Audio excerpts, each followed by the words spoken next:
ಎಲ್ರಿಗೂ ನಮಸ್ಕಾರ. ನಾನು ನಿಮ್ಮ ಸಂದೀಪ್. ವಿಡಿಯೋ ಮಾಡಿ ತುಂಬಾ ದಿನ ಆಗಿತ್ತು. ಹಂಗೆ ನಮ್ಮ ಹೊಸ ಬ್ರಾಂಚ್ ಆಡ್ಲಿ ನೋಡ್ಕೊಂಡು ಹೋಗೋಣ ಅಂತಂದ್ರೆ ನಮ್ಮ ಮೈದ ಇನ್ನೂ ಬಾಗ್ಲು ತೆಗೆದಿಲ್ಲ. ರಾತ್ರಿಗೆ ಬರ್ಮ ಅಂತ ನೋಡ್ಕೊಂಡು ಹೋಮ ಅಂತ ಅಂದ್ಬಿಟ್ಟು ನಮ್ಮ ಮ್ಯಾಜಿಕ್ ಕಡೆ ಒಂಟೆ ಇನ್ನೇನೋ ಅಂಗಡಿ ಸಿಕ್ತು. ಅಂಗಡಿ ಬಾಗ್ಲ ತೆಗೆದ್ಬಿಟ್ಟಿದ್ದೆ. ನಮ್ದು ಇದೆಯಲ್ಲ ಬೆಳಗಿನ ಜಾವ ಪ್ರೋಸೆಸ್ಗಳೆಲ್ಲ ಮುಗಿಸ್ಬಿಟ್ಟು ಸ್ವಲ್ಪ ಬಟ್ಟೆಗಳಿದ್ದು ಹಂಗೆ ಸ್ವಲ್ಪ ಎಲ್ಲಾನು ಮಡ್ಚ್ಬಿಟ್ಟು ಅಲ್ಲಿ ಸಿದ್ದು ಬ್ರೋ ಬಂದ್ರು. ಅವ್ರ ಜೊತೆ ಮಾತಾಡ ಹಂಗೆ ಸ್ವಲ್ಪ ಕಸ್ಟಮರ್ಸ್ ಕೂಡ ಬಂದಿದ್ರು. ಅವ್ರ ಜೊತೆ ಮಾತಾಡ್ಕೊಂಡು ಅಂಗಡಿ ಕ್ಲೋಸ್ ಮಾಡಿದೆ. ಏನಪ್ಪ ಯಾವ್ದು ಮಧ್ಯದಲ್ಲಿ ವಿಡಿಯೋ ಹಾಕಿಲ್ಲ ಅನ್ಕೋಬೇಡಿ. ನನ್ನ ಮಧ್ಯದ ಯಾವ್ದು ವಿಡಿಯೋ ಮಾಡಲಿಲ್ಲ. ಹಂಗೆ ಪಕ್ಕದ ಅಂಗಡಿ ನಾಗರಾಜನ ಕರ್ಕೊಂಡಿದ್ದು ಸ್ವಲ್ಪ ಮಳವಳಿಗೆ ಬಿಡಬೇಕಿತ್ತು. ಅವ್ರನ್ನ ಹಂಗೆ ಬಿಟ್ಬಿಟ್ಟಿದ್ದೆ.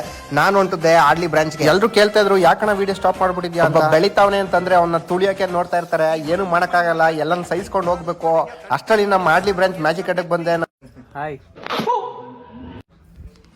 ಹಲೋ. ನನಗೆ ಎಷ್ಟು ಚೀಪ್ ಅನಿಸ್ಬಿಡ್ತು ಅಂದ್ರೆ ಬೋರ್ಡ ತಾವಾಕ ನಡ್ರಿ ನಿಮ್ ಕಟ್ಕ ಶೂಟಿಂಗ್ ತೆಗಿದೆ ಅನ್ಕೊಂಡಿದ್ದೆ. ಕ್ಲೋಸ್ ಮಾಡ್ಕೊಂಡಿದ್ದೆ. ವಾಟ್ಮೋ ಏನೋ ಪಾರ್ಸಲ್ ಬಂದಿತ್ತಂತ ಕಣಪ್ಪ. ನಮ್ಮ ಮೈದ ತೆಗೆದು ತೋರಿಸ್ತಾನೆ. ಏನೋ ತಂದಿರ್ಬೋದು ಅಂತಂದ್ರೆ ಫೇಸ್ ಕ್ರೀಮ್ ಬೆಳಗಾಗೋಕಂತೆ. ನಮ್ಮ ಮೈದ ಬಂದು ಪಾನಿಪುರಿ ಹಾಕ್ತಾನೆ. ನನ್ನ ಪಾಲವರು ನಮ್ಮ ಅಂಗಡಿ ಮುಂದೆಗಡೆನೆ ಇರೋದು. ಅಷ್ಟರಲ್ಲಿ ನಮ್ಮ ಮೈದ ನೋಡ 2.5 ಲಕ್ಷ ರೂಪಾಯಿ ಶರ್ಟ್ ಹಾಕೋನಿ ತೋರಿಸ್ತಾ ಇದ್ನ. 2 ಲಕ್ಷ ರೂಪಾಯಿ ಶರ್ಟ್ ಹಾಕೋದು ನೋಡಿರ್ತೀಯ. ನಾನು 2.5 ಲಕ್ಷ ರೂಪಾಯಿ ಶರ್ಟ್ ಹಾಕೋದು ನೋಡಲು ಅಂತಾನೆ. ಪಾನಿಪುರಿ ದುಡ್ಕೊಳ್ಳೋಣ ದುಡ್ಡಿಲ್ಲ ಅಂತಾನೆ. ಅಷ್ಟರಲ್ಲಿ ನಮ್ಮ ಪಾನಿಪುರಿ ಜಾಣ ನಾನು ಬತ್ತೀನ ಅಂತ ಕೇಳ್ತೇನೆ. ನಾವು ಬತ್ತಿಯಕನ್ ಬಿಡಪ್ಪ ಅಂತ ಹೇಳ್ತೀವಿ. ಇವತ್ತಿಷ್ಟು ಸಾಕು. ನನ್ನ ಪಾಲ ಮಾಡೋದು ಮರಿಬೇಡಿ. ಬರುಮೆ.